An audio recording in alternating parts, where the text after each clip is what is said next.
Iran ಮೇಲಿನ ನಿರಂತರ ದಾಳಿಯಿಂದಾಗಿ ಈಗಾಗಲೇ ಅಮೆರಿಕ ಅಧ್ಯಕ್ಷ ಟ್ರಂಪ್ ತಾತ್ಕಾಲಿಕ ಈ ದಾಳಿಗೆ ಬ್ರೇಕ್ ಹಾಕಿದ್ದಾರೆ. ಇರಾನ್ ಮೇಲಿನ ಮಿಲಿಟರಿ ಕಾರ್ಯಾಚರಣೆಗಳನ್ನು 5 ದಿನಗಳ ಕಾಲ ಮುಂದೂಡಿ ಅಂತ ಅಮೆರಿಕದ ರಕ್ಷಣಾ ಇಲಾಖೆಗೆ ಟ್ರಂಪ್ ಸೂಚಿಸಿದ್ದಾರೆ. ಸಂಘರ್ಷದ ಕುರಿತು ಕಳೆದ 2 ದಿನಗಳಿಂದ ಸಭೆ ಮತ್ತು ಚರ್ಚೆಗಳು ನಡೆಯುತ್ತಿವೆ. ಹಾಗಾಗಿ 5 ದಿನಗಳ ಕಾಲ ಇರಾನಿನ ವಿದ್ಯುತ್ ಸ್ಥಾವರಗಳು ಮತ್ತು ಇಂಧನ ಮೂಲ ಸೌಕರ್ಯದ ಮೇಲೆ ದಾಳಿ ನಡೆಸದ ಹಾಗೆ ಸೂಚಿಸಲಾಗಿದೆ ಅಂತ ಟ್ರಂಪ್ ತಮ್ಮ ಸೋಷಿಯಲ್ ಮೀಡಿಯಾದಲ್ಲಿ ಮಾಹಿತಿ ಹಂಚಿಕೊಂಡಿದ್ದಾರೆ. ಇರಾನ್ನ ವಿದ್ಯುತ್ ಸ್ಥಾವರಗಳ ಮೇಲೆ ದಾಳಿ ನಿಲ್ಲಿಸಲು ಹೇಳಿರೋ ಟ್ರಂಪ್ಗೆ ಇರಾನ್ ಕೌಂಟರ್ ಕೊಟ್ಟಿದೆ. ಅಮೆರಿಕ ಜೊತೆ ಯಾವುದೇ ನೇರ ಪರೋಕ್ಷ ಮಾತುಕತೆ ಆಗಿಲ್ಲ, ಅವೆಲ್ಲವೂ ಸುಳ್ಳು. ಅಮೆರಿಕ ಅಧ್ಯಕ್ಷ ಒಬ್ಬ ಜೋಕರ್ ಅಂತ ಇರಾನ್ ಲೇವಡಿ ಮಾಡಿದೆ. ಇನ್ನು ಮಧ್ಯಪ್ರಾಚ್ಯದಲ್ಲಿರುವಂತಹ ಲೆಬನಾನ್ ದೇಶದ ಮೇಲೆ ಇಸ್ರೇಲ್ ಭೀಕರವಾಗಿ ವಾಯು ದಾಳಿಯನ್ನು ನಡೆಸಿದೆ. ಇರಾನ್ನ ನೆಲೆಯನ್ನು ಗುರಿಯಾಗಿಸಿ ಈ ದಾಳಿಯಾಗಿದೆ. ಮಿಸೈಲ್ ಅಟ್ಯಾಕ್ಗೆ ಹೆದ್ದಾರಿಯಲ್ಲಿರುವಂತಹ ಲೆಬನಾನ್ನ ಪ್ರಮುಖ ಕಾಸಿಮಿಯಾ ಸೇತುವೆ ಛಿದ್ರಗೊಂಡಿದೆ. ವಿದೇಶದಿಂದ ಎಲ್ಪಿಜಿ ಹೊತ್ತು ಭಾರತದತ್ತ ಮತ್ತೆರಡು ಗ್ಯಾಸ್ ಹಡಗು ಟ್ಯಾಂಕರ್ಗಳು ಹೊರಟಿವೆ. ನಾಳೆ ಸಂಜೆ ಒಳಗೆ ಯುದ್ಧ ಪೀಡಿತ ಹಾರ್ಮುಜ್ ಜಲಸಂಧಿಯನ್ನ ಈ ಹಡಗುಗಳು ದಾಟಲಿವೆ. ಪರ್ಷಿಯನ್ ಕೊಲ್ಲಿಯಿಂದ ಭಾರತೀಯ ಧ್ವಜ ಹೊಂದಿರೋ 2 ಎಲ್ಪಿಜಿ ಟ್ಯಾಂಕರ್ಗಳು ಇನ್ನೊಂದು ವಾರದಲ್ಲಿ ಭಾರತಕ್ಕೆ ಬರುವ ನಿರೀಕ್ಷೆ ಇದೆ. ಮಧ್ಯಪ್ರಾಚ್ಯ ಯುದ್ಧ ಹಾಗೂ ಭಾರತದ ಮೇಲೆ ಆಗ್ತಿರುವಂತಹ ಪರಿಣಾಮಗಳ ಬಗ್ಗೆ ಲೋಕಸಭೆಯಲ್ಲಿ ಪ್ರಧಾನಿ ಮೋದಿ ಮಾತನಾಡಿದ್ದಾರೆ. ಇರಾನ್ ಇಸ್ರೇಲ್ ಯುದ್ಧದಿಂದ ಜಗತ್ತಿನ ಆರ್ಥಿಕತೆ ಮೇಲೆ ಪರಿಣಾಮ, ಜನರ ಜೀವನದ ಮೇಲೆ ಪರಿಣಾಮ ಬೀರ್ತಾ ಇದೆ. ಹೀಗಾಗಿ ಯುದ್ಧ ನಿಲ್ಲಿಸುವ ಕುರಿತು ಚರ್ಚೆ ನಡೆಸುತ್ತಿದ್ದೀವಿ. ಯುದ್ಧದಿಂದಾಗಿ ಭಾರತಕ್ಕೂ ಆರ್ಥಿಕ ಭದ್ರತೆಯ ಕುರಿತು ಸವಾಲುಗಳು ಎದುರಾಗಿದೆ. ಯುದ್ಧದ ರಾಷ್ಟ್ರಗಳಲ್ಲಿ ಭಾರತೀಯರು ಇದ್ದಾರೆ. ಭಾರತೀಯರ ರಕ್ಷಣೆಗೆ ನಾವು ಆದ್ಯತೆಯನ್ನು ಕೊಟ್ಟಿದ್ದೀವಿ. ಎಲ್ಲ ನಾಯಕರ ಜೊತೆಗೆ 2 ಬಾರಿ ಮಾತುಕತೆ ನಡೆಸಿದ್ದೀವಿ. ಯುದ್ಧದಲ್ಲಿ ನಮ್ಮವರು ಸತ್ತಿದ್ದಾರೆ, ಗಾಯಗೊಂಡಿದ್ದಾರೆ, ಅಂತವರ ಕುಟುಂಬಕ್ಕೆ ಎಲ್ಲ ನೆರವನ್ನ ನೀಡಲಾಗುತ್ತಿದೆ. ಹಾಗೆಯೇ ಯುದ್ಧ ಶುರುವಾದ ಮೇಲೆ 3 ಲಕ್ಷ ಭಾರತೀಯರು ಬಂದಿದ್ದಾರೆ. ಇರಾನ್ನಿಂದ 1,000 ಜನರನ್ನು ಕರೆ ತರಲಾಗಿದೆ ಅಂತ ಪ್ರಧಾನಿ ಹೇಳಿದರು. जब से ये युद्ध शुरू हुआ है तब से ही प्रभावित देशों में हर भारतीय को जरूरी मदद दी जा रही है. मैंने खुद पश्चिम एशिया के ज्यादातर देशों के राष्ट्राध्यक्षों के साथ 2 राउंड फोन पर बात की है. दुर्भाग्य से इस दौरान कुछ लोगों की दुखद मृत्यु हुई है और कुछ घायल हुए हैं. परिवारजनों को आवश्यक मदद दी जा रही है. युद्ध शुरू होने के बाद से लेकर अब तक 3,75,000 से अधिक भारतीय सुरक्षित भारत लौट चुके हैं. ईरान से ही अभी तक लगभग 1,000 भारतीय सुरक्षित वापस लौटे हैं. जब ಲೋಕಸಭೆಯಲ್ಲಿ ಪ್ರಧಾನಿ ಮೋದಿ ಕೊಲ್ಲಿ ಕಾಳಗ ಮತ್ತು ಸಮಸ್ಯೆ ಬಗ್ಗೆ ಮಾತಾಡಿದ್ದಾರೆ. ಪಶ್ಚಿಮ ಏಷ್ಯಾ ಸಂಘರ್ಷ ಚಿಂತಾಜನಕ ಆಗಿದೆ. ಯುದ್ಧದಿಂದ ಇಡೀ ವಿಶ್ವದ ಅರ್ಥವ್ಯವಸ್ಥೆಗೆ ಧಕ್ಕೆ ಆಗಿದೆ. ಭಾರತಕ್ಕೆ ಕಚ್ಚಾ ತೈಲ ಮತ್ತು ಅನಿಲ ಪೂರೈಕೆ ಸಮಸ್ಯೆ ಇಲ್ಲ. ಸಮಸ್ಯೆ ಆಗದ ಹಾಗೆ ಕೇಂದ್ರ ಸರ್ಕಾರ ಎಚ್ಚರಿಕೆಯನ್ನು ಕೈಗೊಂಡಿದೆ ಅಂತ ಲೋಕಸಭಾ ಕಲಾಪದಲ್ಲಿ ಪ್ರಧಾನಿ ಮೋದಿ ಹೇಳಿದ್ದಾರೆ. एक बड़ा हिस्सा जिस क्षेत्र में युद्ध हो रहा है वो दुनिया के दूसरे देशों के साथ हमारे व्यापार का भी एक महत्वपूर्ण रास्ता है. विशेष रूप से कच्चे तेल और गैस की हमारी जरूरतों का एक बड़ा हिस्सा यही क्षेत्र पूरा करता है. भारत में बड़ी मात्रा में कच्चा तेल, गैस और फर्टिलाइजर जैसी अनेक जरूरी चीजें हॉर्मुज स्ट्रेट के रास्ते से आती हैं.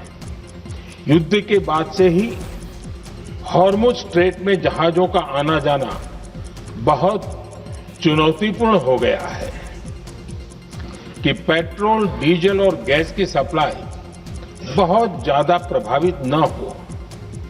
देश के सामान्य परिवारों को परेशानी भी कम से कम हो, इस पर हमारा फोकस रहा है.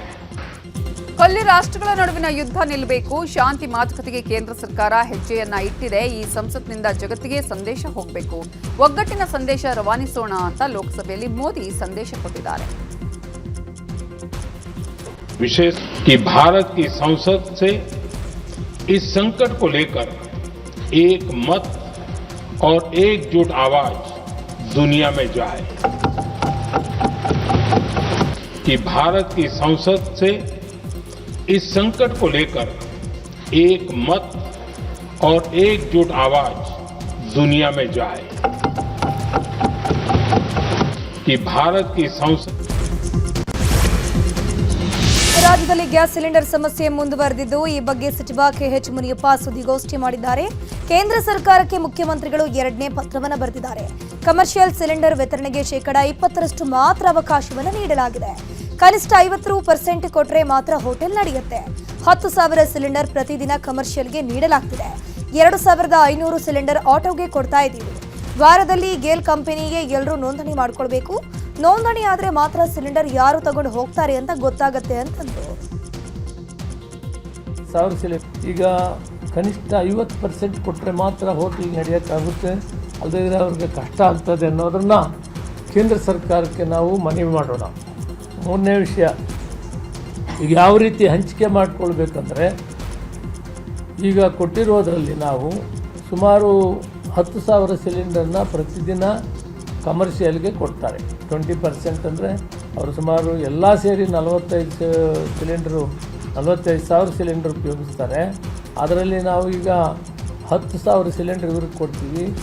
ಜೊತೆಗೆ 2,500 ಇಂದ 3,000 ಸಿಲಿಂಡರನ್ನು ಆಟೋ ಗ್ಯಾಸಿಗೆ ಕೊಡ್ತಾಯಿದ್ವಿ.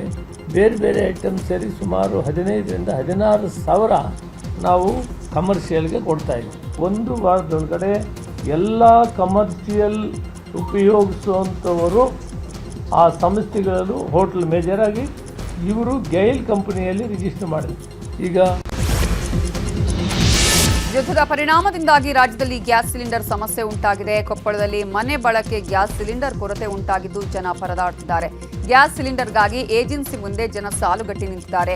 3 ದಿನಗಳಿಂದ ಏಜೆನ್ಸಿ ಬಂದರೂ ಗ್ಯಾಸ್ ಸಿಲಿಂಡರ್ ಸಿಗ್ತಾ ಇಲ್ಲ ಅಂತ ಹೇಳಿ ಜನ ತಮ್ಮ ಅಳಲನ್ನ ತೋಡ್ಕೊಂಡಿದ್ದಾರೆ. ಅಲ್ಲದೆ ಏಜೆನ್ಸಿ ಪಕ್ಕ ಇರುವ ಜೆರಾಕ್ಸ್ ಅಂಗಡಿಗೂ ತೊಂದರೆಯಾಗಿದ್ದು ಅಡುಗೆ ಅನಿಲದ ಬಗ್ಗೆ ನನ್ನನ್ನು ಕೇಳಬೇಡಿ ಅಂತ ಬೋರ್ಡ್ ಹಾಕಿದ್ದಾರೆ.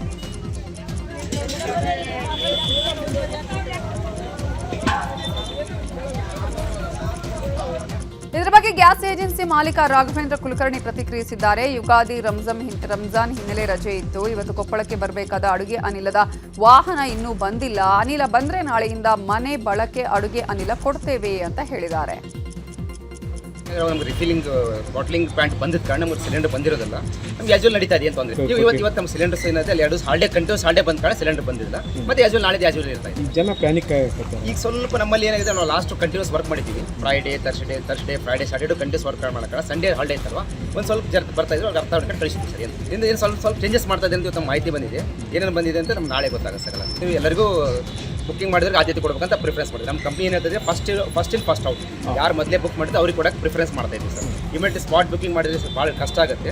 ಅವ್ರಿಗೆ ಒಂದು 2 ಕನ್ವಿನ್ಸ್ ಮಾಡಿ ನೀವು ಹಂಗೆಲ್ಲ ಮಾಡಬೇಕು. ಬಿಫೋರ್ ಮಾಡಿ ನಿಮ್ಗೆ ಒಂದು 2 ನಿಮ್ಮ ಮನೆ ಬರುತ್ತೆ ಅಂತ ಹೇಳ್ತಾ ಇದ್ದೀವಿ ಸರ್. ಮಾಹಿತಿ ಬದಲಾಗ 20 ಜನ ಈಗ 3 ದಿನ ಇಲ್ಲ ಮತ್ತೆ 3 ದಿನ ಕರಿ ಕೊಡೋದು ಮೊದಲ ಊರಾಗ ಕೊಡ್ತಿದ್ರ ಸಮಸ್ಯೆ ಐತಿ. ಮತ್ತೆ ಭಾಳ ಕೊಡ್ತಾರೆ ಈಗಂತೂ ಕೊಡಕತ್ತಾರೆ. ಮತ್ತು ಮಾನ್ಯ ಕೊಡಕ್ಕೆ ಖಾಲಿ ಅದು 2 ಗಂಟೆಗೆ ವಾಪಸ್ ಹೋಗಿ ಶನಿವಾರ ಬರೀ ಕೊಡ್ತೀವಂತ. ಶನಿವಾರ ಪಾಪ ಐತೆ ಬಂದ್ ಮಾಡಿದ್ವಿ. ಆಯ್ತಾರು ರಜೆ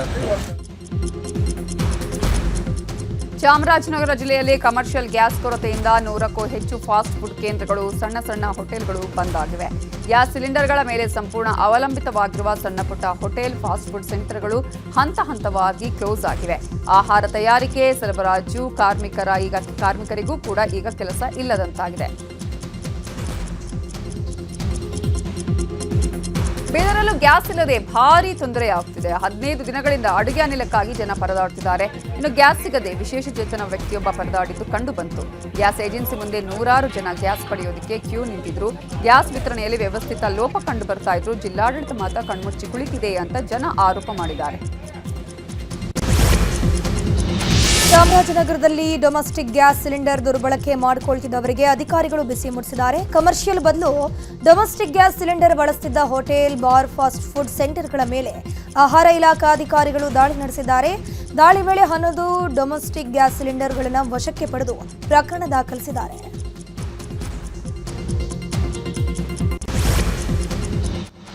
ಬೈ ಎಲೆಕ್ಷನ್ಗೆ ಸಂಬಂಧಪಟ್ಟಂತಹ ಸುದ್ದಿ ನೋಡೋಣ.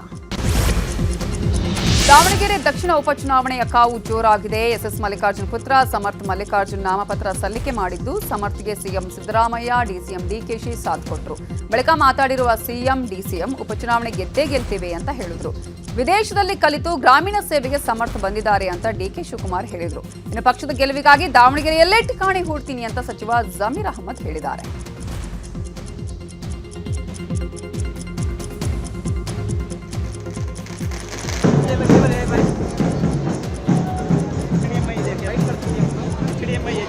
ಕಾಂಗ್ರೆಸ್ ಪಕ್ಷ ಒಮ್ಮತವಾಗಿ ಎಲ್ಲರನ್ನ ವಿಶ್ವಾಸಕ್ಕೆ ತೆಗೆದುಕೊಂಡು ಇವತ್ತು ನಮ್ಮ ಯುವ ನೇತಾ ವಿದೇಶದಲ್ಲಿ ಕಲಿತು ಗ್ರಾಮೀಣ ಜನರ ಮತ್ತು ನಗರ ಜನರ ಸೇವೆಯನ್ನು ಮಾಡಬೇಕು ಅಂತೇಳಿ ತಂದೆ ಆದಂಥ ಆಸೆ ಆಕಾಂಕ್ಷೆ ಇಟ್ಕೊಂಡು ಸಮಾಜ ಸೇವೆ ಮಾಡಬೇಕು ಅಂಥೇಳಿ ಅವರ ವಿದೇಶಕ್ಕೆ ಮತ್ತೆ ವಿದ್ಯಾಭ್ಯಾಸಕ್ಕೆ ಕಳಿಸ್ಬೇಕು ಅಂತ ಇದ್ದಾಗ ನಮ್ಮ ಶಿವಶಂಕರಪ್ಪನವರು ಇಲ್ಲ ನೀನು ಇಲ್ಲೇ ಕಲಿತು ಇಲ್ಲೇ ವ್ಯವಹಾರ ವಹಿವಾಟೆಲ್ಲ ನೀನು ಮಾಡು ಅಂತೇಳಿ ಅವನಿಗೆ ಮಾರ್ಗದರ್ಶನವನ್ನು ಕೊಟ್ಟು ಇಲ್ಲಿ ಬಿಟ್ಟಿದ್ದರು.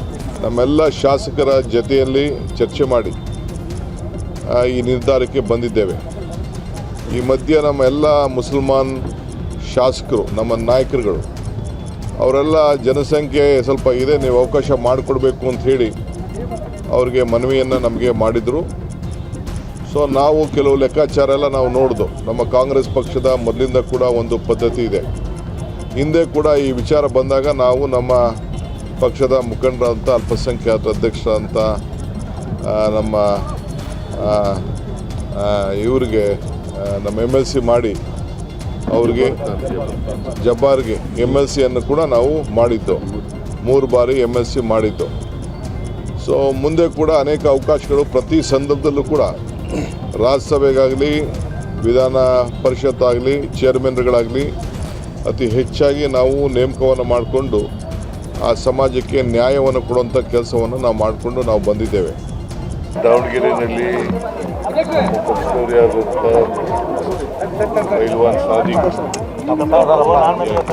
ಅವ್ರನ್ನೂ ಕೂಡ ಸಮಾಧಾನ ಮಾಡ್ತಿದ್ದೇವೆ. ನಾವು ಅಲ್ಪಸಂಖ್ಯಾತರಿಗೆ ಪ್ರಾತಿನಿಧ್ಯ ಕೊಡ್ತಕ್ಕಂಥ ಕೆಲಸವನ್ನು ಮಾಡ್ತೀವಿ. ಯಾರು ಅಸಮಾಧಾನ ಇದೆ ಅವರ ಅಸಮಾಧಾನವನ್ನು ಹೋಗಲಾಡಿಸಲಿಕ್ಕೆ ಪ್ರಯತ್ನ ಮಾಡ್ತೀವಿ. ಎರಡು ಕಡೆ ದಾವಣಗೆರೆ ದಕ್ಷಿಣ ಉಪಚುನಾವಣೆಯಲ್ಲಿ ಬಂಡಾಯ ಎದ್ದಿದೆ. ಕಾಂಗ್ರೆಸ್ ಟಿಕೆಟ್ ಸಿಗದಿದ್ದಕ್ಕೆ ಬಂಡಾಯ ಅಭ್ಯರ್ಥಿಯಾಗಿ ಸಾದಿಕ್ ಪೈಲ್ವಾನ್ ನಾಮಪತ್ರ ಸಲ್ಲಿಸಿದ್ದಾರೆ. ಇದೇ ವೇಳೆ ಮಾತನಾಡಿರೋ ಸಾದಿಕ್ ಪೈಲ್ವಾನ್, ಯಾವುದೇ ಕಾರಣಕ್ಕೂ ಕಣದಿಂದ ಹಿಂದೆ ಸರಿಯಲ್ಲ, ಸಿಎಂ ಡಿಸಿಎಂ ಅನ್ನು ಒಲಿಸಿದ್ರು ನಾನು ಬಗ್ಗಲ್ಲ ಅಂದಿದ್ದಾರೆ. ಬಂದು ನನ್ನ ಅಣ್ಣ, ನನ್ನ ತಮ್ಮ, ನನ್ನ ಚಿಗಪ್ಪ ಅಂತೇಳಿ ನನಗೆ ವಿಶ್ವಾಸ ತಗೊಂಡು ನನಗೆಲ್ಲ ಅವರೇ ಬಯಲಾಗಿದ್ದು, ಅವರೇ ಖರ್ಚು ಮಾಡಿ ಈಗ ಎಲ್ಲರೂ ಅಲ್ಲ ಈ ಡೊಲ್ ತೊಗೊಂಬಂದರು. ಎಲ್ಲ ಅಭಿಮಾನರು 50-50 ರೂಪಾಯಿಗೆ ಡಲ್ ತೊಗೊಂಬಂದು ಇಲ್ಲಿ ನಾಮಿನೇಷನ್ ಕೊಡೋ ತನಕ ಬಂದರು. ನಾವು ಯಾರಿಗೂ ಟೀ ಕುಡಿಸಿಲ್ಲ, ಯಾರಿಗೂ ಒಂದು ಪೈಸಾ ಕೊಟ್ಟಿಲ್ಲ. ನಿಮ್ಮ ಬಂಡಾಯ ಸ್ಪರ್ಧೆ ಬಿಜೆಪಿಗೆ ಅನುಕೂಲ ಆಗತ್ತೆ ಅನ್ನುವಂಥ ರೀತಿಯಲ್ಲಿ ಚರ್ಚೆ ನಡೀತಾ ಇದೆ. ನನ್ನ ಪ್ರಕಾರ ಈ 2 ಕ್ಯಾಂಡಿಡೇಟು ನನ್ನ ಪರವಾಗಿ ಅದಾರಂತ ನೀವು ಹೇಳ್ತಿದ್ದೀರಿ. ನಾನು ಆ ಕ್ಷಣಕ್ಕೂ ಅವರಿಗೆಲ್ಲ ಲೆಕ್ಕಕ್ಕಿಟ್ಟಿಲ್ಲ. ನಾನೇ ಬಯಲಾಗದೇನೆ, ನಾನೇ ಗೆಲುವು, ನಾನೇ ಸಾಧಿಸ್ತಾನೆ. ನಾನು ವಿಧಾನಸೌಧಕ್ಕೆ ನನಗೆ ದಕ್ಷಿಣ ಕ್ಷೇತ್ರದ ಜನ ಕಳಿಸ್ತಾರೆ ಅಂತ ಹೇಳಿತ್ತು. ದಾವಣಗೆರೆ ದಕ್ಷಿಣ ಕ್ಷೇತ್ರದ ಬಿಜೆಪಿ ಅಭ್ಯರ್ಥಿ ಶ್ರೀನಿವಾಸ್ ದಾಸ ಕರಿಯಪ್ಪ ನಾಮಪತ್ರ ಸಲ್ಲಿಕೆ ಮಾಡಿದ್ರು. ಮಾಜಿ ಸಿಎಂ BS ಯಡಿಯೂರಪ್ಪ ಜೊತೆ ತೆರಳಿ ಶ್ರೀನಿವಾಸ್ ದಾಸ ಕರಿಯಪ್ಪ ಚುನಾವಣಾಧಿಕಾರಿಗಳಿಗೆ ಉಮೇದುವಾರಿಕೆ ಸಲ್ಲಿಸಿದ್ರು. ಬಳಿಕ ಮಾತನಾಡಿದ ಮಾಜಿ ಸಿಎಂ BS ಯಡಿಯೂರಪ್ಪ ಕಾಂಗ್ರೆಸ್ ವಿರುದ್ಧ ಕಿಡಿಕಾರಿದ್ರು. ಕಾಂಗ್ರೆಸ್ ವಿರುದ್ಧ ನನ್ನ ಹೋರಾಟ ಅಂತ ಶ್ರೀನಿವಾಸ್ ದಾಸ ಕರಿಯಪ್ಪ ಹೇಳಿದ್ದಾರೆ. ಅಲ್ಪಸಂಖ್ಯಾತರಿಗೆ ನಂಬಿಕೆ ದ್ರೋಹ, ವಿಶ್ವಾಸ ದ್ರೋಹ ಅವತ್ತಿಂದ ಮಾಡ್ಕೊಂಡು ಬರ್ತಾ ಇದ್ದಾರೆ. ಈಗ ಅವ್ರಿಗೆ ಅರ್ಥ ಆಗಿದೆ ನಾವು ಮೋಸ ಹೋಗ್ತಾ ಇದ್ದೇವೆ ಅನ್ನುವಂಥದ್ದು. ಸೊ ಈಗಲಾದರೂ ಅವ್ರು ಅರ್ಥ ಮಾಡಿಕೊಂಡು ಸರಿಯಾದ ರೀತಿ ಮತದಾರ ಭಾಗವಹಿಸಬೇಕು. ಮತ್ತು ನರೇಂದ್ರ ಮೋದಿಜಿಯವರು ಎಂದೂ ಸಹ ಹಿಂದೂ ಮುಸ್ಲಿಂ ಅಂತ ಭೇದ ಭಾವನೆ ಮಾಡಿಲ್ಲ. ಎಲ್ಲರೂ ಒಂದೇ ತಾಯಿ ಮಕ್ಕಳಂತೆ ಬಾಳಬೇಕು ಅಂತ ಅವರ ಅಪೇಕ್ಷೆ ಇದೆ. ಅದನ್ನು ಪೂರೈಸುವ ಕಾಲ ಬಂದಿದೆ. ಅದಕ್ಕೆ ಹಿಂದೂ ಮುಸ್ಲಿಂ ಪುರುಷನಿಗೆ ಎಲ್ಲರೂ ಸಹಕಾರ ಕೊಡ್ತಾರೆ ಅನ್ನೋ ವಿಶ್ವಾಸ. ಸಿದ್ಧಾಂತವನ್ನು ಒಪ್ಪಿ ಬಂದವ್ರಿಗೆ ಯಾವತ್ತೂ ಕೂಡ ಬೇಡ ಅನ್ನಲ್ಲ ನಮ್ಮ ಪಕ್ಷ. ನಮ್ಮ ಜೊತೆಗೆ ಕೈಗೆ ಶಕ್ತಿ ಕೊಟ್ಟು ನನ್ನ ಜೊತೆಗೆ ಸೇರಿ ಕೆಲಸ ಮಾಡ್ತಾರೆ ನಮ್ಮ ಪಕ್ಷದ ಜೊತೆಗೆ ಅಂತ ಹೇಳಿದ್ರೆ ಮುಕ್ತ ಆಹ್ವಾನವನ್ನು ನೀಡ್ತೇವೆ. ಕಾಂಗ್ರೆಸ್ ಎದುರಾಳಿ ಅಷ್ಟೇ, ನನಗೆ ಯಾರೂ ಅಲ್ಲ. ಕಾಂಗ್ರೆಸ್ ದುರಾಡಳಿತ ವ್ಯವಸ್ಥೆ ವಿರುದ್ಧ ನಮ್ಮೆಲ್ಲ ಬೂತ್ ಮಟ್ಟದ ಕಾರ್ಯಕರ್ತರು ಹೋರಾಟ ಮಾಡ್ತಾರೆ. ಅದರಲ್ಲಿ ಎರಡನೇ ಮಾತಿಲ್ಲ. ಮೇ 4ರಂದು ವಿಜಯದ ಪತಾಕೆ ಹಾರಿಸ್ತೀವಿ. ದಕ್ಷಿಣ ಬಾಗಲಕೋಟೆ ಬಿಜೆಪಿ ಅಭ್ಯರ್ಥಿ ವೀರಣ್ಣ ಚರಂತಿಮಠ ನಾಮಪತ್ರ ಸಲ್ಲಿಸಿದ್ದಾರೆ. ಈ ವೇಳೆ ಕೇಂದ್ರ ಸಚಿವ ಜೋಶಿ, ಬಿಜೆಪಿ ರಾಜ್ಯಾಧ್ಯಕ್ಷ ವೈ ವಿಜೇಂದ್ರ, ಗೋವಿಂದ ಕಾರಜೋಳ, ಜಗದೀಶ್ ಶೆಟ್ಟರ್, ಶ್ರೀರಾಮುಲು ಸೇರಿದಂತೆ ಪ್ರಮುಖ ನಾಯಕರು ಸಾಥ್ ಕೊಟ್ಟರು.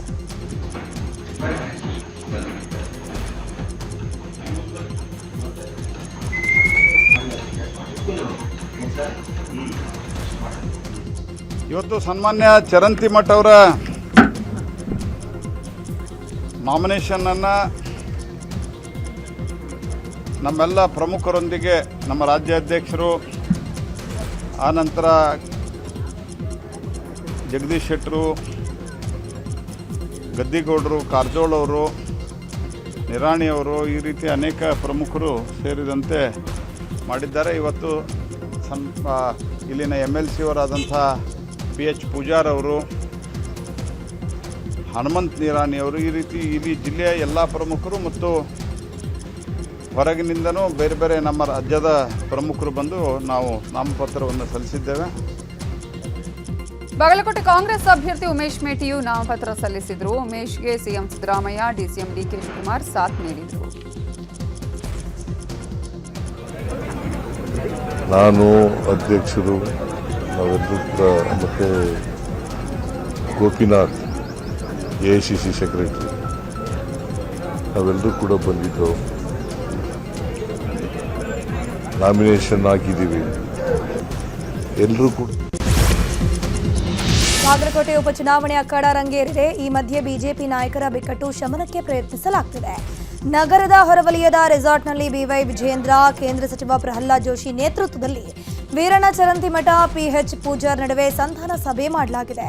ಇಬ್ಬರಿಗೂ ಮುನಿಸು ಮರೆತು ಒಂದಾಗುವಂತೆ ಸೂಚನೆ ನೀಡಲಾಗಿರುವಂಥದ್ದು.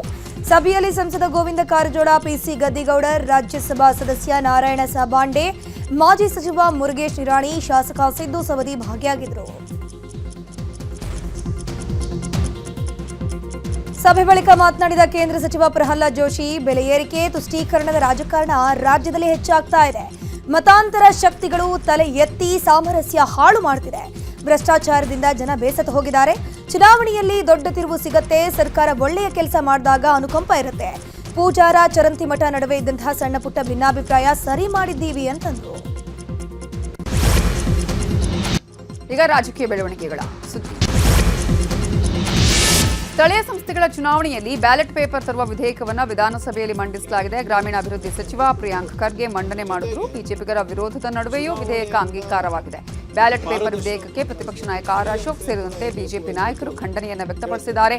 ತಂತ್ರಜ್ಞಾನ ಬಳಸಿ ಮುಂದೆ ಹೋಗಬೇಕೇ ವಿನಃ ಈ ರೀತಿಯಲ್ಲಿ ಬಿಲ್ ತರೋದು ಸರಿಯಲ್ಲ, ಇದನ್ನು ವಾಪಸ್ ಪಡೆಯಿರಿ ಅಂತ ಆಗ್ರಹಿಸಿದ್ದಾರೆ. ಇವತ್ತು ಸಿಎಂ DCM ಅನುಪಸ್ಥಿತಿಯಲ್ಲಿ ವಿಧಾನಸಭೆಯಲ್ಲಿ ಬಜೆಟ್ ಮೇಲಿನ ಚರ್ಚೆ ನಡೆಯಿತು. ವಿರೋಧ ಪಕ್ಷದ ಮುಖ್ಯ ಸಚೇತಕ ಸುನಿಲ್ ಕುಮಾರ್ ಮಾತನಾಡಿ, ಸಿಎಂ ಸಿದ್ದರಾಮಯ್ಯ ಅವರನ್ನ ಮಾತಿನಿಂದಲೇ ತಿವಿದಿದ್ದಾರೆ. ಸಿದ್ದರಾಮಯ್ಯ ಅವರು ಅತಿ ಹೆಚ್ಚು ಬಜೆಟ್ ಮಂಡನೆ ಮಾಡಿದ ಮುಖ್ಯಮಂತ್ರಿ, ಆದರೆ ಅತಿ ಹೆಚ್ಚು ಸಾಲ ಮಾಡಿದವರು ಕೂಡ ಸಿದ್ದರಾಮಯ್ಯನವರೇ. ಹೊಣೆಗಾರಿಕೆಯ ಟ್ರಸ್ಟಿ, ಸಾಲಗಾರರ ಟ್ರಸ್ಟಿಯ ಸಿದ್ದರಾಮಯ್ಯನವರೇ ಅಂತ ಪ್ರಶ್ನೆಯನ್ನ ಮಾಡಿದ್ರು. ಬಜೆಟ್ ಪುಸ್ತಕ ದೊಡ್ಡದಾಗಿದೆ, ಯೋಜನೆಗಳು ಕಮ್ಮಿಯಾಗಿದೆ, ಇನ್ನು ಯುವ ಸಮೂಹದ ದಾರಿ ತಪ್ಪಿಸುವ ಕೆಲಸ ಆಗ್ತಿದೆ ಅಂತ ಸುನಿಲ್ ಕುಮಾರ್ ಆರೋಪವನ್ನು ಮಾಡಿದ್ರು. ಮಕ್ಕಳ ಮೊಬೈಲ್ ಬಳಕೆ ವಿಚಾರವನ್ನು ಪರಿಷತ್ನಲ್ಲಿ ಬಿಜೆಪಿ ಸದಸ್ಯ ಪ್ರತಾಪ್ ಸಿಂಹ ನಾಯಕ್ ಮಾತಾಡಿದ್ರು. ಮಕ್ಕಳಿಗೆ ಮೊಬೈಲ್ ಕೊಡದಿದ್ದರೆ ಆತ್ಮಹತ್ಯೆ ಮಾಡಿಕೊಳ್ಳುವ ಮಟ್ಟಕ್ಕೆ ಬಂದಿದ್ದಾರೆ. ಮೊಬೈಲ್ ಬಳಕೆ ಅನ್ನೋದು ಮಕ್ಕಳಲ್ಲಿ ಚಟವಾಗಿ ಪರಿಣಮಿಸಿದೆ, ಇದಕ್ಕೆ ಕಡಿವಾಣ ಹಾಕಬೇಕು ಅಂತ ಹೇಳಿದ್ರು. ಇದಕ್ಕೆ ಉತ್ತರಿಸಿದ ಶಿಕ್ಷಣ ಸಚಿವ ಮಧು ಬಂಗಾರಪ್ಪ, ಮೊಬೈಲ್ ಬಳಸಬಾರದು ಅಂತ ಕಾನೂನಿದೆ, ಮೊಬೈಲ್ನಿಂದ ಒಳ್ಳೆಯದನ್ನ ಕಲಿತರೆ ಸರಿ, ಆದರೆ ಬೇಕಿಲ್ಲದ ವಿಚಾರಗಳನ್ನ ನೋಡ್ತಾರೆ. ಮೊಬೈಲ್ ಬಳಕೆ ನಿಷೇಧ ಸಂಬಂಧ IT ಇಲಾಖೆಯಿಂದ ಮಾಹಿತಿ ಪಡಿತಾ ಇದ್ದೇವೆ. ಕಳೆದ ವರ್ಷ ಮಾರಲ್ ಸೈನ್ಸ್ ಬಗ್ಗೆ ಚರ್ಚೆ ಮಾಡಿದ್ವು. ಈ ಶೈಕ್ಷಣಿಕ ವರ್ಷದಿಂದ ಮಾರಲ್ ಸೈನ್ಸ್ಗೆ ಕ್ರಮ ಕೈಗೊಂಡಿದ್ದೇವೆ. 16 ವರ್ಷದ ಒಳಗಿನ ಎಲ್ಲಾ ಮಕ್ಕಳಿಗೂ ಮೊಬೈಲ್ ಬಳಕೆ ನಿಷೇಧ ಮಾಡ್ತೀವಿ ಅಂತ ಹೇಳಿದ್ದಾರೆ. ಈಗ ರಾಜ್ಯದ ಪ್ರಮುಖ ಸುದ್ದಿಗಳು. ಅಡುಗೆ ಸಿಬ್ಬಂದಿ ಇಲ್ಲದಿದ್ದಕ್ಕೆ ಸರ್ಕಾರಿ ಶಾಲಾ ಮಕ್ಕಳ ಬಿಸಿಯೂಟಕ್ಕೆ ಬ್ರೇಕ್ ಬಿದ್ದಿದೆ. ಗದಗ ಜಿಲ್ಲೆ ಮುಂಡರ್ಗಿ ತಾಲೂಕಿನ ಬರದೂರು ಗ್ರಾಮದ ಸರ್ಕಾರಿ ವ್ಯವಸಾಯ ಹಿರಿಯ ಪ್ರಾಥಮಿಕ ಶಾಲೆಯಲ್ಲಿ ಬಿಸಿಯೂಟ ಇಲ್ಲದೆ ಮಕ್ಕಳು ಪರದಾಟ ನಡೆಸುತ್ತಿದ್ದಾರೆ. SDMC ಮಂಡಳಿ ಹಾಗೂ ಗ್ರಾಮ ಪಂಚಾಯಿತಿ ಆಡಳಿತಾಧಿಕಾರಿ ನಡುವಿನ ಜಟಾಪಟಿಯಿಂದ ಮಧ್ಯಾಹ್ನದ ಬಿಸಿಯೂಟ ಸ್ಥಗಿತಗೊಂಡಿದೆ. ಗ್ರಾಮ ಪಂಚಾಯಿತಿಯಿಂದ ಅಡುಗೆ ಸಿಬ್ಬಂದಿ ನೇಮಿಸದ ಹಿನ್ನೆಲೆ ಬಿಸಿಯೂಟಕ್ಕೆ ಬ್ರೇಕ್ ಬಿದ್ದಿದ್ದು ಮಕ್ಕಳು ಪ್ರತಿಭಟನೆ ಮಾಡಿದ್ದಾರೆ. ಕಾಫಿನಾಡು ಮಲೆನಾಡು ಭಾಗದಲ್ಲಿ ಮಳೆ ಆರ್ಭಟ ಜೋರಾಗಿದೆ. ಚಿಕ್ಕಮಗಳೂರು ಜಿಲ್ಲೆಯ NR ಪುರ, ಕೊಪ್ಪ, ಮೂಡಿಗೆರೆ, ಶೃಂಗೇರಿ, ಹೊರನಾಡು ಭಾಗದಲ್ಲಿ ಗಾಳಿ ಸಹಿತ ಭಾರೀ ಮಳೆಯಾಗಿದೆ. ಶೃಂಗೇರಿ ಹೊರನಾಡು ಮಾರ್ಗದ ಮಧ್ಯೆ ಗುಡ್ಡೆ ತೋಟದ ಬಳಿ ರಸ್ತೆಗೆ ಮರ ಬಿದ್ದಿದೆ, ಟ್ರಾಫಿಕ್ ಜಾಮ್ ಉಂಟಾಗಿದೆ. ಹಾಗೆಯೇ ಚಿಕ್ಕಮಗಳೂರು ಜಿಲ್ಲೆಗೆ ಆರೆಂಜ್ ಅಲರ್ಟ್ ಘೋಷಿಸಲಾಗಿದೆ. ಇನ್ನು ಹಾವೇರಿ ಜಿಲ್ಲೆಯ ರಾಣೆಬೆನ್ನೂರು ಪಟ್ಟಣದಲ್ಲೂ ಧಾರಾಕಾರ ಮಳೆಯಾಗಿದೆ. ಗಾಳಿ ಮಳೆಗೆ ವಿದ್ಯುತ್ ಕಂಬ, ಮರಗಳು ನೆಲಕ್ಕುರುಳಿವೆ. ಪರಿಣಾಮ ನಗರದ ಹಲವು ಕಡೆ ವಿದ್ಯುತ್ ಸರಬರಾಜಲ್ಲಿ ವ್ಯತ್ಯಯ ಉಂಟಾಗಿದೆ. ರಾಜ್ಯದಲ್ಲಿ ಮುಂದಿನ 5 ದಿನ ಭಾರೀ ಮಳೆ ಆಗಲಿದೆ ಅಂತ ಹವಾಮಾನ ಇಲಾಖೆ ಮುನ್ಸೂಚನೆ ಕೊಟ್ಟಿದೆ. ಮಾರ್ಚ್ 27ರವರೆಗೆ ಉತ್ತರ ಒಳನಾಡು ಹಾಗೂ ಕರಾವಳಿ ಜಿಲ್ಲೆಗಳಿಗೆ ಯೆಲ್ಲೋ ಅಲರ್ಟ್ ಘೋಷಿಸಲಾಗಿದೆ. ಬೆಳಗಾವಿ, ಬೀದರ್, ವಿಜಯಪುರ, ಬಾಗಲಕೋಟೆ, ಹಾವೇರಿ, ಗದಗ, ಧಾರವಾಡ, ಕಲಬುರಗಿ, ಕೊಪ್ಪಳ, ಬಳ್ಳಾರಿ, ರಾಯಚೂರು, ಯಾದಗಿರಿ ಮತ್ತು ವಿಜಯನಗರದಲ್ಲಿ ಅಧಿಕ ಮಳೆಯಾಗುವಂತಹ ಸಾಧ್ಯತೆ ಇದೆ. ದಕ್ಷಿಣ ಕನ್ನಡ, ಉತ್ತರ ಕನ್ನಡ, ಉಡುಪಿ ಜಿಲ್ಲೆಯ ಹಲವು ಕಡೆ ಆಲಿಕಲ್ಲು ಮಳೆ ಬರುವಂತಹ ಸಾಧ್ಯತೆ ಇದೆ. ವಿದ್ಯುತ್ ತಂತಿ ತಗುಲಿ ಹುಲ್ಲು ಸಾಗಿಸ್ತಾ ಇದ್ದ ಟ್ರ್ಯಾಕ್ಟರ್ ಧಗಧಗನೆ ಹೊತ್ತಿ ಉರಿದಿದೆ. ಚಿಕ್ಕಮಗಳೂರು ಜಿಲ್ಲೆಯ ಎನ್ಆರ್ಪುರ ತಾಲೂಕಿನ ಕೈಮರ ಮತ್ತಿಮರ ರಸ್ತೆಯಲ್ಲಿ ಅವಘಡ ನಡೆದಿದೆ. ಟ್ರ್ಯಾಕ್ಟರ್ಗೆ ಬೆಂಕಿ ತಗುಲಿದ ಪರಿಣಾಮ ಹುಲ್ಲು ಸಂಪೂರ್ಣ ಸುಟ್ಟುಹೋಗಿದೆ. ಅದೃಷ್ಟವಶಾತ್ ಟ್ರ್ಯಾಕ್ಟರ್ ಚಾಲಕ ಪ್ರಾಣಾಪಾಯದಿಂದ ಪಾರಾಗಿದ್ದಾರೆ. ಈಗ ಕ್ರೈಮ್ ಲೋಕದ ಪ್ರಮುಖ ಸುದ್ದಿಗಳು. ಮಹಿಳೆಯರ ಮೇಲೆ ಮೂಡುಬಿದಿರೆ ಪೊಲೀಸ್ ಇನ್ಸ್ಪೆಕ್ಟರ್ ದೌರ್ಜನ್ಯ ಎಸಗಿರುವ ಆರೋಪ ಪ್ರಕರಣದ ತನಿಖೆಯನ್ನು ಸರ್ಕಾರ ಸಿಐಡಿಗೆ ವಹಿಸಿದೆ. ಈ ಕುರಿತು ರಾಜ್ಯ ಪೊಲೀಸ್ ಮಹಾನಿರ್ದೇಶಕರಿಗೆ ಸೂಚನೆ ನೀಡಿದ್ದೀವಿ ಅಂತ ಗೃಹ ಸಚಿವ ಡಾಕ್ಟರ್ ಜಿ ಪರಮೇಶ್ವರ್ ಹೇಳಿದ್ದಾರೆ. ಅಲ್ಲದೆ ರಾಜ್ಯ ಮಹಿಳಾ ಆಯೋಗದ ಅಧ್ಯಕ್ಷೆ ನಾಗಲಕ್ಷ್ಮಿ ಚೌಧರಿ ಸಂತ್ರಸ್ತೆಯನ್ನ ಭೇಟಿ ಮಾಡಿದ್ದಾರೆ. ಪ್ರಕರಣಕ್ಕೆ ಸಂಬಂಧಪಟ್ಟಂತೆ ಅನೇಕ ವಿಚಾರಗಳ ಬಗ್ಗೆ ತಿಳಿಸಿದ್ದಾರೆ. ಈ ಹಿನ್ನೆಲೆಯಲ್ಲಿ ಪ್ರಕರಣವನ್ನ ಸಿಐಡಿ ತನಿಖೆಗೆ ವಹಿಸುವಂತೆ ಸೂಚನೆ ಕೊಟ್ಟಿದ್ದೀನಿ ಅಂತಂದರು. ಲ್ಯಾಂಬೋರ್ಗಿನಿ ಕಾರು ಡ್ರಿಫ್ಟಿಂಗ್ ಪ್ರಕರಣದಲ್ಲಿ ಆರೋಪಿ ರಿಕ್ಕಿ ರೈಗೆ ಜಾಮೀನು ಮಂಜೂರಾಗಿದೆ. 5ನೇ ಎಸಿಎಂಎಂ ಕೋರ್ಟ್ನಿಂದ ಜಾಮೀನು ಮಂಜೂರು ಮಾಡಲಾಗಿದ್ದು 1 ಲಕ್ಷ ಬಾಂಡ್, ಒಬ್ಬರ ಶ್ಯೂರಿಟಿ, ತನಿಖೆಗೆ ಸಹಕರಿಸಬೇಕು ಅನ್ನುವ ಷರತ್ತನ್ನು ವಿಧಿಸಲಾಗಿದೆ. ಗಂಡ ಬೇಡ ಅಂತ ಬಟ್ಟೆ ಬಿಚ್ಚಿ ಪತ್ನಿ ಬೀದಿ ರಂಪಾಟ ಮಾಡಿದ್ದಾಳೆ. ಈ ಘಟನೆ ಚಿಕ್ಕಬಳ್ಳಾಪುರದ ಚಿಂತಾಮಣಿ ತಾಲೂಕಿನ ವೆಂಕಟರಾಯನ ಕೋಟೆಯಲ್ಲಿ ನಡೆದಿದೆ. ಕಳೆದ 2.5 ವರ್ಷಗಳಿಂದ ಮುನೀಂದ್ರ ವರ್ಷ ಪ್ರೀತಿಸಿ ಮದುವೆಯಾಗಿದ್ರು. ವಿಚ್ಛೇದನಕ್ಕಾಗಿ ಮದುವೆ ಬಳಿಕ ಇಬ್ಬರ ಮಧ್ಯೆ ಹಲವು ಬಾರಿ ಗಲಾಟೆಯಾಗಿದೆ. ಇದೇ ರೀತಿ ಮೊನ್ನೆ ರಾತ್ರಿ ಗಲಾಟೆಯಾಗಿದೆ. ಮಧ್ಯರಾತ್ರಿ ಮಲಗಿದ್ದಾಗ ಗಂಡನ ಮರ್ಮಾಂಗಕ್ಕೆ ಒದ್ದು ಪತ್ನಿ ಕೊಲೆಗೆ ಯತ್ನಿಸಿರೋ ಆರೋಪ ಕೂಡ ಕೇಳಿಬಂದಿದೆ. ಸೆಕ್ಯೂರಿಟಿ ಏಜೆನ್ಸಿ ನಡೆಸುತ್ತಿದ್ದ ವ್ಯಕ್ತಿಯೊಬ್ಬ ಬರೋಬ್ಬರಿ 5ಕ್ಕೂ ಹೆಚ್ಚು ಮಹಿಳೆಯರಿಗೆ ವಂಚನೆ ಮಾಡಿದ್ದಾನೆ. ಪರಪನ ಗೃಹರ ಬಳಿಯ ಸೂರ್ಯ ಮ್ಯಾನೇಜ್ಮೆಂಟ್ ಕಂಪನಿ ನಡೆಸುತ್ತಿದ್ದ ರಾಮಾಂಜಿ ವಿರುದ್ಧ ಆರೋಪ ಕೇಳಿಬಂದಿದೆ. ಅಪಾರ್ಟ್ಮೆಂಟ್ಗಳಲ್ಲಿ ಸೆಕ್ಯೂರಿಟಿ ಮತ್ತು ಹೌಸ್ ಕೀಪಿಂಗ್ ಕೆಲಸ ಮಾಡ್ತಿದ್ದ ರಾಮಾಂಜಿ ಕೆಲಸಕ್ಕೆ ವಿಧವೆ ಪತಿಯಿಂದ ದೂರವಾದ ಹೆಣ್ಮಕ್ಳನ್ನೇ ಸೆಲೆಕ್ಟ್ ಮಾಡ್ತಿದ್ದಂತೆ. ಬಳಿಕ ಮಹಿಳೆಯರ ಬಳಿ ನಂಗೆ ಮದುವೆ ಆಗಿಲ್ಲ ಅಂತ ಕತೆ ಕಟ್ಟಿ ಅವರ ಸ್ನೇಹ ಬೆಳೆಸ್ತಾ ಇದ್ದ. ಬಳಿಕ ನಿಮ್ಗೆ ಬಾಳ್ ಕೊಡ್ತೀನಿ ಅಂತ ನಂಬಿಸ್ತಿದ್ದ. ಅದಾದ ಮೇಲೆ ಮಹಿಳೆಯರ ಮನೆಯಲ್ಲೇ 2 ರಿಂದ 3 ತಿಂಗಳು ಸಂಸಾರ ಮಾಡ್ತಿದ್ದ ರಾಮಾಂಜಿ ಮಹಿಳೆಯರ ಬಳಿ ಇದ್ದಂತಹ ಆಭರಣಗಳನ್ನು ದೋಚಿ ಎಸ್ಕೇಪ್ ಆಗ್ತಿದ್ದ. ಸದ್ಯ ಮೋಸ ಹೋದ ಮಹಿಳೆಯೊಬ್ಬರು ನೀಡಿದ ದೂರಿನನ್ವಯ ರಾಮಾಂಜಿಯನ್ನು ಪೊಲೀಸರು ಅರೆಸ್ಟ್ ಮಾಡಿದ್ದಾರೆ. ರಾಷ್ಟ್ರಮಟ್ಟದಲ್ಲಿ ಏನಾಗ್ತಾ ಇದೆ ನೋಡೋಣ. ಏಪ್ರಿಲ್ 1ರಿಂದ ರಾಷ್ಟ್ರೀಯ ಹೆದ್ದಾರಿಗಳಲ್ಲಿ ಪ್ರಯಾಣ ದುಬಾರಿ ಆಗಲಿದೆ. ಟೋಲ್ ದರ ಹೆಚ್ಚಿಸಲು ಭಾರತೀಯ ರಾಷ್ಟ್ರೀಯ ಹೆದ್ದಾರಿ ಪ್ರಾಧಿಕಾರ ನಿರ್ಧಾರ ಮಾಡಿದ್ದು, ಪ್ರತಿ ವರ್ಷದಂತೆ ಈ ಬಾರಿಯೂ 4 ರಿಂದ 5% ಟೋಲ್ ದರ ಏರಿಕೆಯಾಗುವ ಸಾಧ್ಯತೆ ಇದೆ. ಕರ್ನಾಟಕದಲ್ಲಿ ಬೆಂಗಳೂರು, ಮೈಸೂರು ಎಕ್ಸ್‌ಪ್ರೆಸ್ ವೇ ಸೇರಿದಂತೆ 8 ಇತರೆ ರಾಷ್ಟ್ರೀಯ ಹೆದ್ದಾರಿಗಳಲ್ಲಿ ಈ ಏರಿಕೆಯ ಪರಿಣಾಮ ಬೀರಲಿದೆ. ದೇಶದಲ್ಲಿ ವಿಐಪಿ ಸಂಸ್ಕೃತಿ ಹೆಚ್ಚುತ್ತಿರುವ ಕುರಿತು ರಾಜ್ಯಸಭೆಯಲ್ಲಿ ಸಂಸದೆ ಜಯಾ ಬಚ್ಚನ್ ತೀವ್ರ ಕಳವಳ ವ್ಯಕ್ತಪಡಿಸಿದ್ದಾರೆ. ಇವತ್ತು ರಾಜ್ಯಸಭೆಯಲ್ಲಿ ಮಾತನಾಡಿದ ಜಯಾ ಬಚ್ಚನ್, ರಾಜಕಾರಣಿಗಳು, ಉನ್ನತ ಅಧಿಕಾರಿಗಳು ಸೇರಿದಂತೆ ವಿಐಪಿಗಳಿಗಾಗಿ ರಸ್ತೆಯಲ್ಲಿ ಝೀರೋ ಟ್ರಾಫಿಕ್ ನೀಡೋಕೆ ರಸ್ತೆಗಳನ್ನು ತಡೆಯಲಾಗ್ತಿದೆ. ಇದರಿಂದ ಜನಸಾಮಾನ್ಯರಿಗೆ ತೀವ್ರ ತೊಂದರೆಯಾಗ್ತಿದೆ. ಈ ರೀತಿಯ ಕೆಟ್ಟ ಸಂಸ್ಕೃತಿಯನ್ನು ನಾನು ಜಗತ್ತಿನ ಬೇರೆ ಯಾವ ದೇಶದಲ್ಲೂ ನೋಡಿಲ್ಲ ಅಂತ ಬೇಸರವನ್ನು ವ್ಯಕ್ತಪಡಿಸಿದ್ದಾರೆ. ಲೋಕಸಭೆಯಲ್ಲಿ ಕಾರ್ಪೊರೇಟ್ ತಿದ್ದುಪಡಿ ಕಾಯ್ದೆ 2026 ಮಂಡನೆಯಾಗಿದೆ. ಕೇಂದ್ರ ವಿತ್ತ ಸಚಿವೆ ನಿರ್ಮಲಾ ಸೀತಾರಾಮನ್ ಅವರು ಮಂಡಿಸಿದ್ದಾರೆ. ಕಾರ್ಪೊರೇಟ್ ತಿದ್ದುಪಡಿ ಕಾಯ್ದೆಯ ವಿವರವಾದ ಪರಿಶೀಲನೆಗೆ ಜಂಟಿ ಸಮಿತಿಗೆ ಕಳುಹಿಸುವ ನಿರ್ಣಯವನ್ನ ಲೋಕಸಭೆ ಅಂಗೀಕರಿಸಿದೆ. ಈ ಮಸೂದೆಯು ಸೀಮಿತ ಹೊಣೆಗಾರಿಕೆ ಪಾಲುದಾರಿಕೆ ಕಾಯ್ದೆ 2008 ಮತ್ತು ಕಂಪನಿಗಳ ಕಾಯ್ದೆ 2013ಕ್ಕೆ ಪ್ರಮುಖ ತಿದ್ದುಪಡಿಗಳನ್ನು ತರಲಿದೆ. ಉಗ್ರರ ವಿರುದ್ಧ ಭಾರತೀಯ ಸೇನಾಪಡೆ ತೀವ್ರ ಕಾರ್ಯಾಚರಣೆ ನಡೆಸುತ್ತಿರುವ ನಡುವೆಯೇ ಜಮ್ಮು ಕಾಶ್ಮೀರದ ಸಾಂಬಾ ಜಿಲ್ಲೆಯಲ್ಲಿ ನಿಗೂಢ ಸ್ಫೋಟ ಸಂಭವಿಸಿದೆ.